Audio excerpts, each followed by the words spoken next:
இது மகிமை நேரம். கர்த்தராகிய இயேசு கிறிஸ்துவின் நாமத்தினாலே மகிமை நேர நிகழ்ச்சி மூலமாக மறுபடியும் உங்கள் யாவரையும் நான் சந்திப்பதிலே என்ன மகிழ்ச்சி அடைகிறேன்.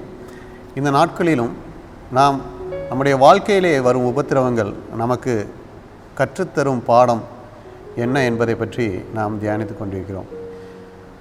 ஒரு நல்ல நற்பண்புகளை நம்முடைய வாழ்க்கையிலே நாம் பெற்றுக்கொள்ளும்படியாக கர்த்தர் சில சமயங்களிலே உபத்திரவங்களை நமக்கு கொடுக்கிறார்.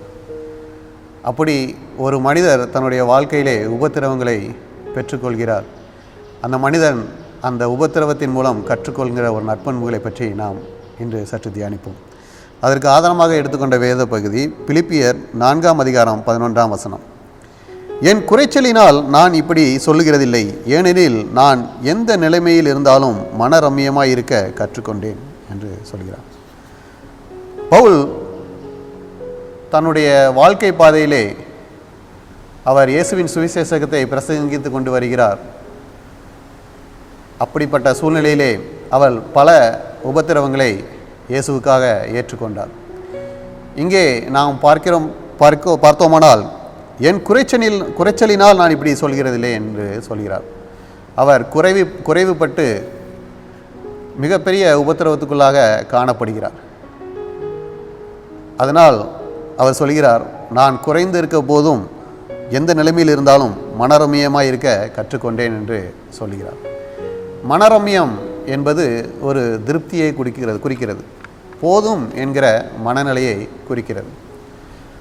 ஒரு மனிதர் ஒரு பணக்காரராய் இருக்கிறார் என்றால் அவருக்கு இருக்கிற சொத்துக்கள் அவருக்கு போதும் என்று இருந்தால் அது திருப்தியான வாழ்க்கையை அவருக்கு கொடுக்கும். எவ்வளவு பணம் இருந்தாலும் அது போதாது என்று நினைத்தோமானால் அவருடைய வாழ்க்கை திருப்தியாக இருக்காது, அவர் மனரம்யமாக வாழ முடியாது, அந்த வாழ்க்கையிலே சந்தோஷத்தை பெற்றுக்கொள்ள முடியாது. ஒரு பணக்காரருக்கு இது முடியாது. ஆனால் ஒருவேளை ஏழையாக இருக்கிறான் என்றால் அவனால் நிச்சயமாக மனரம்யமாக எப்படி வாழ முடியும்? தன்னுடைய வறுமையிலே எப்படி மனரம்யமாக போதும் என்று வாழ முடியும்? தன்னுடைய வியாதியின் வேதனையிலே எப்படி அவன் மனரம்யமாக வாழ முடியும்? தன்னுடைய வேலை இல்லாமல் கஷ்டப்படுகிற காலங்களிலே மனரம்யமாக எப்படி வாழ முடியும்? கடன் பாரங்கள் தன்னை அழுத்தும் போது எப்படி மனரம்யமாக வாழ முடியும்? இயேசு நம்மோடு இருக்கும்போது வாழ முடியும். இயேசுக்காய் நாம் வாழும்போது மனரம்யமாய் நாம் எந்த சூழ்நிலையிலுமே வாழ முடியும் என்பதை பவுல் வாழ்ந்து காட்டுகிறார். இந்த பாடுகள், இந்த உபத்திரவங்கள் எல்லாம் ஒரு குறுகிய கால பாடுகள் என்பதை பவுல் புரிந்து கொள்கிறார். பவுல் இயேசுவின் சுவிசேஷத்தை பிரசங்கிக்க ஆரம்பித்ததிலிருந்து பல பாடுகளை அவர் அனுபவிக்கிறார். பல பாடுகள் அவருடைய வாழ்க்கையிலே வருகிறது. யூதர்களால் பல அடிகள் பட்டதாக வேதாகமத்திலே நாம் வாசிக்கிறோம். கல்லெறியுண்டார் என வாசிக்கிறோம். கப்பர் சேதத்திலும் மாட்டிக்கொண்டார் என வாசிக்கிறோம். பல ஜனங்களால் கஷ்டங்களை அனுபவித்தார் என்று வாசிக்கிறோம். இயற்கை சீற்றத்தில் பாதிப்புகளை சகித்தார் என்று வாசிக்கிறோம். தன்னுடைய சுவிசேஷ பணியிலே பல உபத்திரவங்களை அவர் அனுபவித்தார். ஆனால் பவுல் தேவனை சந்தித்து, இயேசுவை சந்தித்து தன்னுடைய ஊழியத்துக்கு வருவதற்கு முன்னாடி சவுலாக காணப்படும் போது அவர் எப்படிப்பட்டதான வாழ்க்கை வாழ்ந்தார் என்றால் அவர் ஒரு பரிசேயர் என்பவர்கள் அப்பொழுது இருந்த காலகட்டங்களிலே வேதாகமம் கையில் இருக்காது, எபிரேய மொழியிலே இருக்கும். அந்த வேதாகமத்தை மற்றவர்களுக்கு விலக்கி கூறும் அளவுக்கு ஞானம் படைத்தவர்களாக காணப்பட்டார்கள். அவர்கள் பாவிகளோடும் மற்ற மனிதர்களோடும் உட்காருவதற்கு அவர்கள் விரும்ப மாட்டார்கள். நியாயப்பிரமாணத்தை எப்படியும் சரியாக கைக்கொள்ள வேண்டும் என நினைப்பார்கள். நியாயப்பிரமாணத்தின்படி நடக்க வேண்டும், நியாயப்பிரமாணத்தின்படி உபவாசிக்க வேண்டும், நியாயப்பிரமாணத்தின்படி உடுத்தி கொள்ள வேண்டும், நியாயப்பிரமாணத்தை மற்றவர்களுக்கு போதிக்க வேண்டும் என்ற சிந்தனையிலே இருப்பார்கள். அவர்கள் ஒரு உயர்ந்த சமூகத்தை சேர்ந்தவர் போல காணப்படுவார்கள். எனவே தன்னுடைய உயர்ந்த ஸ்தானத்திலே இருந்த பவுல், தன்னுடைய பிறப்பிலிருந்தே உயர்ந்த ஸ்தானத்திலே இருந்த பவுல் இப்பொழுது பல பாடுகளை படுகிறார். ஏனென்றால் அவர் வாழ்விலே மனரம்யத்தை கற்றுக்கொள்ளும்படியாக, தாழ்மையை கற்றுக்கொள்ளும்படியாக.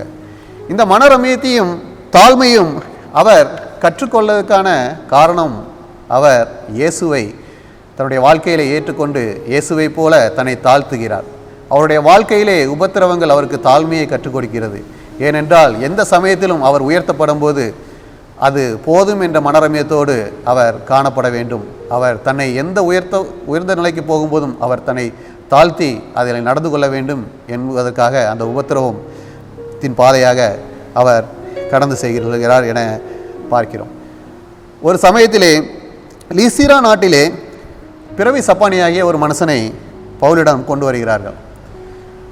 அவனுடைய சப்பானியை, அந்த பலகீனத்தை நீக்கி அவன் எழுந்து நிற்கும்படி செய்கிறார் பவுல். இதையெல்லாம் உலக மக்கள், அவர்கள் அங்கே இருந்தவர்கள் பார்க்கிறார்கள். அதை பார்த்துவிட்டு தேவதூதர்கள் மனுசுரூபம் எடுத்து வந்திருக்கிறார்கள் என்று என எண்ணி அவர்களை பவுலை உயர்த்துகிறார்கள். பவுலையும் பர்னபாவையும் அவர்கள் உயர்த்தி அவர்களுக்கு பலி செலுத்த வேண்டும் என நினைக்கிறார்கள். பாருங்கள், ஒரு உயர்ந்த ஸ்தானம், ஒரு உயர்வு அவர்களுக்கு கிடைக்கப்பெறுகிறது. இயேசு கிறிஸ்துவனுடைய சுவிசேஷத்தை செய்து வருகிறார்கள். இயேசு கிறிஸ்து அற்புதங்களையும் அடையாளங்களையும் பவுலின் மூலமாக செய்து வருகிறார். ஆனாலும் பவுலை மகிமைப்படுத்த அவர்கள் நினைக்கிறார்கள். ஆனால் இந்த மகிமையெல்லாம் இயேசுவுக்கே சொந்தம், நான் ஒன்றுக்கும் தகுதியில்லாதவன் என்பதை அவர் உணர்ந்து கொள்கிறார். அவர்கள் பலியிடுவதற்காக முயற்சிக்கும் போது தன்னுடைய வஸ்திரங்களை கிழித்து கொண்டு அவர் சொல்கிறார், ஏன் இப்படி செய்கிறீர்கள்? நானும் உங்களை போல பாடுள்ள மனிதன் தானே. நீங்கள் இயேசுவை ஏற்றுக்கொள்ள வேண்டும் என்பதற்காகவே நாங்கள் போதிக்க வந்திருக்கிறேன் என்று தன்னை தாழ்த்துகிறார். பாருங்கள், ஒரு உயர்வு வருகிறது. மக்களுக்கு அற்புதங்களையும் அதிசயங்களையும் செய்யும்படியாக கர்த்தர் வரங்களையும் பலத்தையும் அவருடைய சுவிசேஷகத்தையும் கொடுத்திருக்கிறார்.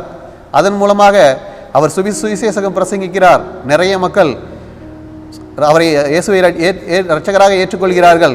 நிறைய மக்கள் சுகம் பெறுகிறார்கள். ஆனாலும் அந்த மகிமை எல்லாம் இயேசுக்கே என்பதை அவர் உணர்ந்து கொள்கிறார். தன்னை தாழ்த்துகிறார். பாருங்கள், பரிசேயனாய் உயர்ந்தவனாய் இருந்த சவுல் பவுலாக மாற்றப்பட்ட பின்பு இயேசுவை ஏற்றுக்கொண்டு இயேசுவின் தாழ்மையை கற்றுக்கொண்டு தான் உயர்த்தப்படும் சூழ்நிலை வந்தாலும் தன்னுடைய தாழ்மையை அவர் தாழ்மையோடு காணப்படுகிறார். இதனால் தான் அவருக்கு அந்த பாடுகள் நெருக்கங்கள் ஏற்பட்டு அவர் தாழ்மையை கற்றுக்கொள்ளும்படியாக செய்கிறது. எந்த ஒரு சூழ்நிலையிலும் பவுல் உயர்த்தப்படும் போது தன்னை தாழ்த்தினார். அதுபோல தான் நம்முடைய வாழ்க்கையிலும் பல பாடுகள் உபத்திரவங்கள் நமக்கு நேரிடக்கூடும். அந்த பாடுகள் உபத்திரவங்கள் ஒருவேளை நாம் ஒரு உயர்வான ஆசீர்வாதத்தை பெற்றுக்கொள்ள நம்மை தகுதிப்படுத்தும். அந்த உயர்வான ஆசீர்வாதத்தை நாம் பெற்றுக்கொள்ளும் போது அதிலே நாம் மனரம்யமாக போதும் என்று எண்ணத்தோடு நாம் காணப்படுவதற்கு அதற்காக நமக்கு இந்த உபத்திரவங்களை கொடுத்து, இந்த இல்லாமையிலும் நாம் மனரம்யமாக இருக்கிறோமா, இந்த உபத்திரவத்திலும் நாம் மனரம்யமாக இருக்கிறோமா என்பதற்காக இந்த பாடுகள், இந்த உபத்திரவங்கள் நமக்கு கொடுக்கப்பட்டிருக்கும். எனவே நாம் நிச்சயமாக ஒரு உயர்வான ஸ்தானத்துக்கு செல்லுவோம். அப்படிப்பட்ட சூழ்நிலையிலே நம்மை கர்த்தர் கொண்டு செல்வார். அதற்காக நாம் தாழ்மையாக இருக்கும்படியாக, மனரம்யமாக இருக்கும்படியாக நாம் இப்பொழுது அனுபவிக்கும் உபத்திரவங்கள் நமக்கு கற்றுத்தரும்.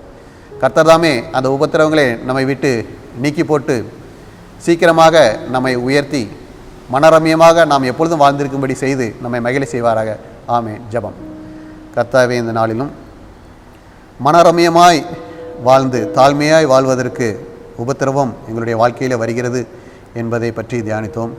பவுல் எவ்வளவு மனரம்யமாய் தன்னை உயர்த்தும் போது காணப்பட்டாரோ அதுபோல நாங்கள் உயர்த்தப்படும் போது மனரம்யமாய் காணப்படுவதற்காக இந்த பாடுகள் எங்களுடைய வாழ்க்கையிலே மகிமைக்கு ஏதுவாக நடைபெற்று கொண்டிருக்கிறது விசுவாசிக்கிறோம்.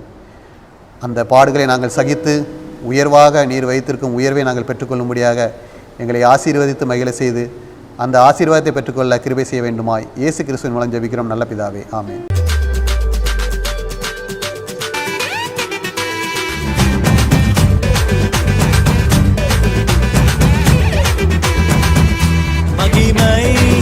மகிமை